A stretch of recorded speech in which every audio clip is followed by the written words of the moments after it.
Fushi perdeu toda a sua confiança no Bon Tian. Além disso, ele parece não confiar em mais ninguém que está ali, além de Ato, que fica ao seu lado. Dessa forma, como eles poderão vencer essa batalha contra os Knockers se nenhum deles possui confiança entre si? E aqui vai a questão que vamos abordar em mais esse episódio de Fumetsu no Anatae. E aí galera do canal do Mano Joe, como vocês estão? Espero que todos estejam muito bem. E hoje para mais um vídeo, só que agora de Fumetsu no Anatae. Antes de mais nada, já vou agradecer todo mundo que tá deixando aquele like aí embaixo. Muito obrigado a todos que estão se inscrevendo, compartilhando e comentando, principalmente porque essa obra é magnífica, né? Fumetsu no Anatae é simplesmente incrível. E bom, sem mais enrolação, vamos começar com esse episódio que vai nos mostrar um pouquinho de como os Knockers se comunicam. E bom, o Fushi pergunta ali pro Kahako como eles se comunicam exatamente, porque eles estão ali na cidade de Irenryu, estão curtindo a cidade, né? E ela é muito grande, é muito lotada. Foi a primeira cidade que o Fushi viu que tem aquele tanto de gente. E aí, numa conversa com o Kahako, ele pergunta pro Knocker, bom, como que vocês se comunicam? E os Knockers se comunicam através de imagens, bem parecido bastante com o pessoal do povo da cerâmica. Será que o povo da cerâmica, ele tem algum poder ou algum... que não seja poder, mas que seja alguma outra coisa onde eles aprenderam a se comunicar através ali dos vasos e assim também os Knockers acabaram se comunicando, sendo o povo de origem da cerâmica tendo alguma relação com os Knockers, por exemplo? Aí vai a questão, porque ficou bem, né, misterioso para saber como eles se comunicam. E bom, os Knockers, eles não podem entrar na mente de uma pessoa, obrigar e mexer na mente da pessoa, ou então possuir as suas memórias, entender o que elas estão falando e tudo. Então os Knockers se baseiam basicamente no instinto, né? Então eles veem ali todo o instinto da pessoa, o que ela tá fazendo, e ali eles assumem que, ele vai para tal canto, ele vai fazer tal coisa, isso daqui vai acontecer ou aquilo lá. Porque o corpo dos humanos parece ser protegido de alguma forma para que eles não acessem a mente dos outros. Da mesma forma que o Fushi também não pode fazer o mesmo, e nem o cara da capa preta. Dessa forma nós descobrimos um pouquinho mais sobre os Knockers, que só podem ter mesmo acesso à mente das pessoas se a pessoa topar, se ela aceitar. E é então que eles vão passeando pela cidade, tudo, enquanto o Bon Tian vai fazer o recrutamento de alguns soldados, e ao mesmo tempo em que ele faz esse recrutamento dos soldados, ele também vai conhecer os imortais, né? Os que não são imortais, mas vão se tornar em breve. E agora eu entendi o que o Bon Tian quis dizer com tudo isso. De toda forma, ele recruta ali algumas pessoas, a gente vê que muitas têm confiança no Bon Tian e por isso eles vão lutar na guerra. Apenas um ali que parece ter vazado, eu não sei se é uma pessoa conhecida ou não, mas com isso o Bon Tian acaba recrutando o Kai, que era um dos seus soldados. Ele conhece esse soldado mesmo sem mostrar todo o seu rosto, e também tem um outro lá que eu já esqueci o nome, ainda não decorei o nome dele, mas ele era da igreja Bennett e ele está lá junto com o Fushi e vai fazer parte dos imortais, né? Vão ser 3 ao todo, junto com o Messar, que aí é um cara da cidade de Irenryu e vai fazer toda essa comunicação entre eles. É nisso que o Fushi vai conhecendo um pouquinho mais dos seus poderes, ele precisa de todo aquele terreno, eles 3 se conhecendo, o Bon Tian acaba explicando o plano pro Fushi. E o plano é que esses caras que são os imortais, que eles se tornem receptáculos do Fushi. Ou seja, o Fushi adquire as memórias com eles para poder utilizar os seus corpos e tudo, e com isso ele consiga segurança para sobreviver. Claro que o Bon Tian tá fazendo tudo isso pelo bem do Fushi, mas o Fushi sempre se sentiu culpado de usar o corpo que não lhe pertencia. Ou seja, o corpo da Tonari, o corpo de todo mundo, porque é como se ele estivesse usando essas pessoas. Embora essas pessoas nunca tiveram essa imagem de serem usadas de propósito por um cara egoísta, por assim dizer. Mas temos que respeitar ali a vontade também um pouquinho do Fushi e os seus desejos, tudo que ele sente também, porque as pessoas já tinham morrido para salvar ele e depois no final das contas ele ainda usa como receptáculo. Bom, é entendível ali o porquê que ele ficou bem bravo com o Bon Tian e perdeu totalmente a confiança nele, mas não só nele, ele também não tem muita confiança ali no Kahako, tanto que o Kahako entra lá na sala e tudo. A Ato é a única que percebeu que o Fushi Fushi, ele tá incomodado com todo mundo ali querendo dar ordens nele, e parece que o Fushi, com o tempo, ele vai adquirindo mais um traço humano no meu ponto de vista, que é aquele traço da desconfiança. Será que aquela pessoa tá me usando? Será que não? O que será que ela tá querendo dizer com tudo isso? Será que a pessoa tá meio manipulando? E isso nos remete a episódios passados,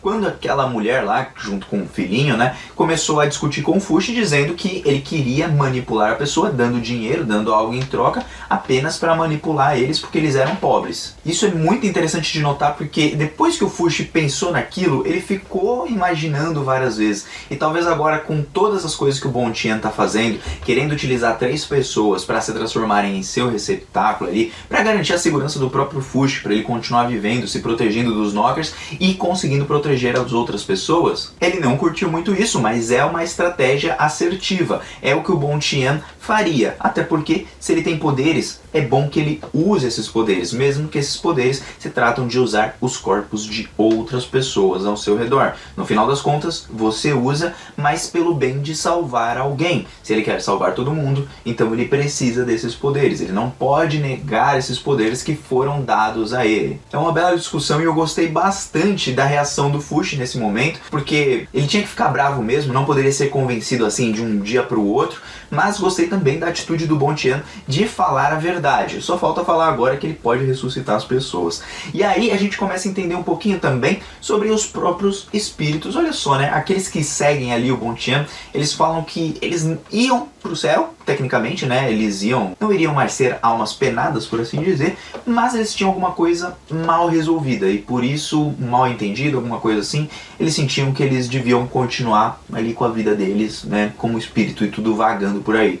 É interessante de ver porque talvez nem todas as pessoas possam ser espíritos ou almas que fiquem vagando e elas não vão para o céu. E aí tá trazendo uns outros conceitos ali que eu tô achando interessante, a história tá indo para um rumo bem maneiro. E aí então, que o Bon Tian descobriu isso daí, recrutou uns caras, recrutou esses 3, o Messar, o Kai e o outro, que eu esqueci o nome, e aí eles vão direto pra rainha e falam pra ela o que eles querem, como presentes e tudo. Aí um cara lá quer o castelo, o outro quer a confiança dos soldados, o outro quer não sei o que, e o Fushi quer Renryu por completo, porque ele precisa reconstruir a cidade, não necessariamente ele quer o reino para ele. E outro detalhe é, essa princesa Alma, ela fica sempre escondida e parece que vai nos ser revelado o porquê ela fica sempre escondida, por que ela tem aquele véu no seu rosto. Tô bem curioso para conhecer um pouquinho mais dessa personagem, que até então ela só fica escondida, ela não aparece, nada acontece, ela reina ali normal e tudo.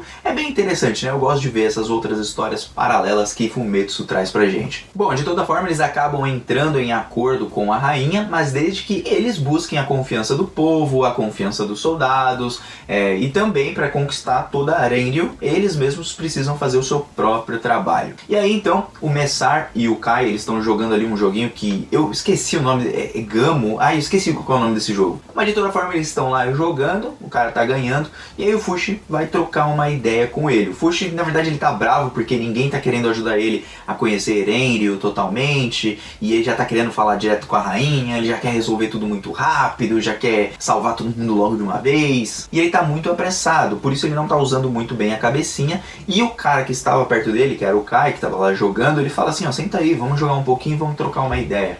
E aí eles conversando, o Fushi entende a história do cara, né? Entende que ele morava com o pai e a avó, e ele sofria muito depois que a avó dele, né, ficou mais doente, o seu pai ali acabava descontando em cima dele, espancava ele pra caramba, e um dia um Knocker foi lá, destruiu tudo, quase matou eles, não matou, mas ele queria ter morrido, porque aí ele se livraria dessa dor e sofrimento. Só que mais pra frente eles foram acolhidos pelo reino de Uralis, graças ao Bon Tian, e depois disso se tornou ali um soldado, seu pai também acabou morrendo, sua avó também acabou morrendo no meio do caminho, mas o seu pai lhe pediu perdão. E aí pela primeira vez ele viu que a vida dele tinha um sentido, que era bom ele continuar vivendo um pouquinho mais, mesmo que às vezes até ele fosse ser usado pelo Fushi no final, quando o Bon Tian falou que ele se tornaria uma alma pro Fushi, né? Ele viveria por mais tempo e poderia ajudar o Fushi. E mesmo o Fushi achando que ele se incomodaria com isso, ele na verdade não se incomoda com nada. Acho que depende bastante da pessoa que o Fushi adquire ali como receptáculo.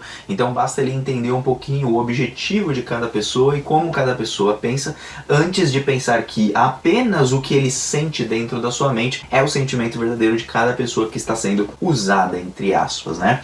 E aí eles estão lá e eles vão reconstruir ali, ganhar um pouquinho da confiança do povo, construindo uma casa em um dia que foi totalmente destruída. E ele apenas pede um espaço onde ele vai poder basicamente morar como o velho da pinga, constrói uma casa igual a do velho da pinga, e ele ergue aquela casa daquelas pessoas. A rainha fica super surpresa, né? Fica tipo, né? E o Fushi adquiriu grandes poderes, mas ele está muito distante de todo mundo.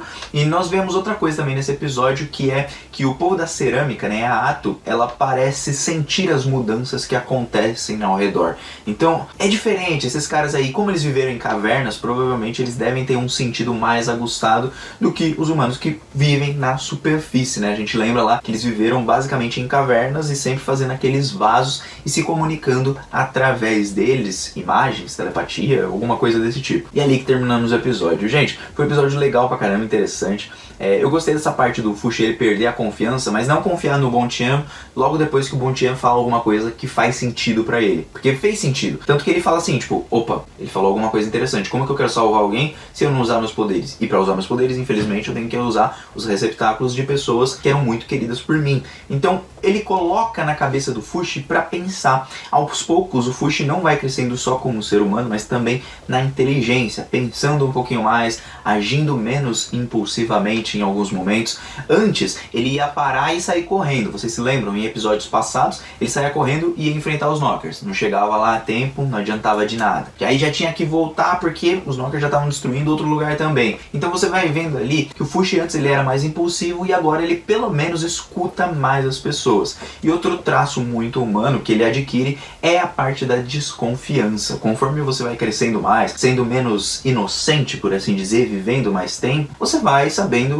quando as pessoas te usam ou não, né? Às vezes você não percebe, às vezes você percebe, vai depender da tua inocência, mas ele vai adquirindo ali um pouco de malícia. Acredito que ele não esteja perdendo a humanidade, e sim adquirindo desconfiança de todos, querendo saber o que os outros realmente pensam. Não é à toa que esse episódio tenha abordado que a gente não pode invadir a mente de outras pessoas e saber do que elas estão pensando. Você precisa analisar isso com o convívio. E aí talvez o Fushi venha entender também que o bom, ele tá fazendo tudo pelo próprio bem do Fushi e das outras pessoas, para salvar pelo objetivo do Fushi. Senão ele não traria esses 3 imortais. E detalhe, o Bontian sabe que o Fushi pode ressuscitar as pessoas. Então agora vai a questão, que hora que ele vai contar isso pro Fushi? Será que depois dessas batalhas, depois que esses caras morrerem, ele vai contar isso pro Fushi? Aí o Fushi vai ficar triste, mas vai ficar feliz ao mesmo tempo? O que será que pode acontecer, né? Porque as vidas ali, elas têm que ter valor. E se o Fushi ficar ressuscitando todo mundo também toda hora, vai pegar aquela, tipo, o que adiantou, por exemplo, eu chorar por aquele personagem que morreu? Ah, é só o Fushi vai lá e ressuscita o cara e acabou. Então eu quero saber como a autora vai trabalhar essa parte e tô bem curioso para os próximos episódios.